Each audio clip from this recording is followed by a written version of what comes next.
with Angie Ginisa. Ako si Kim, ang peker na chismosa. Ana? Ako na naman yung sinichismis mo, no? Teka, ako na naman ba ang pinag-aawayan nyo? Huwag na kayong pili. Ito na, magtotoong issue. Start on Santa!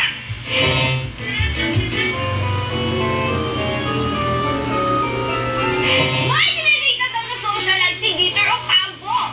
Ano kaya ang reaksyon dito ng kanyang ex-jowang si Christine Hermosa? Ano na? Hayaan na natin, di ba? Kailangan naman, I mean, he deserves to be happy. Tsaka, lahat naman tayo, lahat, even ako, di ba, at kung sino pa na naging parte ng buhay ko, ayoko rin naman silang makitang depressed na sobrang ang papangit na nila sa depression, di ba? Last Monday ay in-announce na ang walong official entry sa 2008 Metro Manila Film Festival. Ito ay ang mga sumusunod, Desperados 2 and Shake, Rattle and Roll 10, both from Regal Entertainment, Escalera Brothers from MZ and Octorix Films, Ang Tanging Ina Ninyong Lahat from Star Cinema, Baler from Viva Films, One Night Only from Canary Films, Magkaibigan from Maverick Films, and the first ever animated entry, Dayo from Cutting Edge Films. Ang batch lang, ano?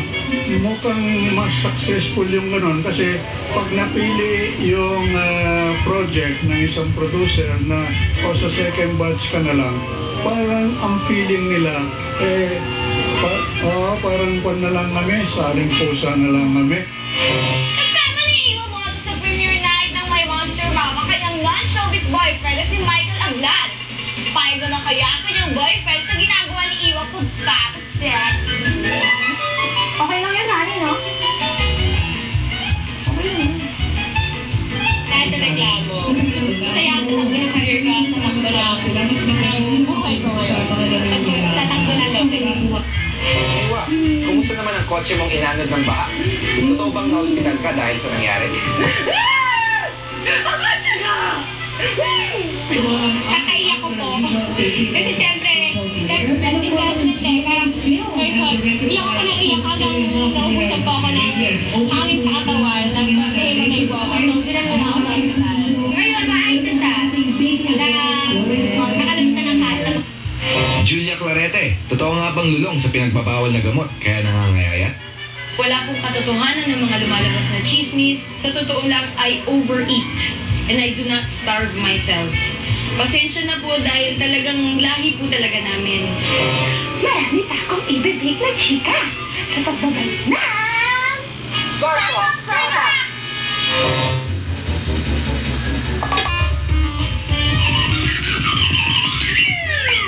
Unang dako. Subject forever young starlet. Hi po. Hi po. Dami? Hi po. Hi! Dahu! Hi! Dahu! Dahong young starlet na ito na ang tagal ng young starlet.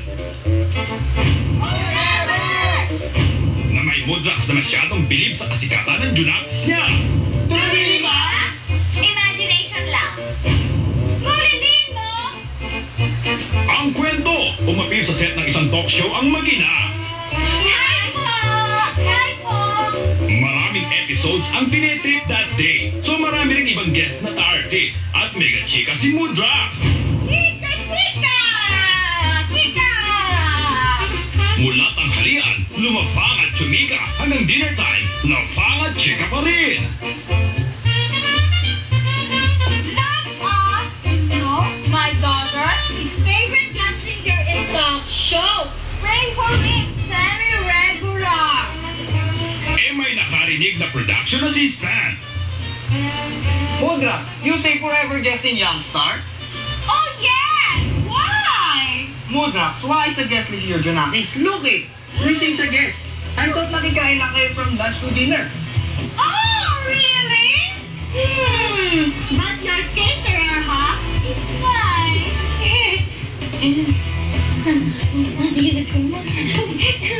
Dahu ang young star with the Mudrax. May connection siya sa continuation of a song at super shogo natin sa name song na Tina Sherina Gallardo. Iyon na! Finality the Who. Subject, Delicious Hank at Yummy Siren. Dami? At Damlim! The Boto Fuse. Teo! Daw ang Delicious Hank na ito na lumilitaw raw ang pagkasiloso pag ang lady co-star na niya ang pinag-uusapan. Why naman, ha? Oy, my feeling! Shut up. Light lang, no? Selos! Very light lang. Nagdi-deny man at ang sabi ay mag-aandalhin ang feeling. Ramdam naman daw sa actions ni Hank ang tunay na damdamin. Eh, si Siren kaya may feelings. Secret! Feeling ko, lilitaw din ang totoo sa mahaba-habang usapan. Pwede! Kaya abangan nyo na lang para makilala kung daho sila. Iyon na!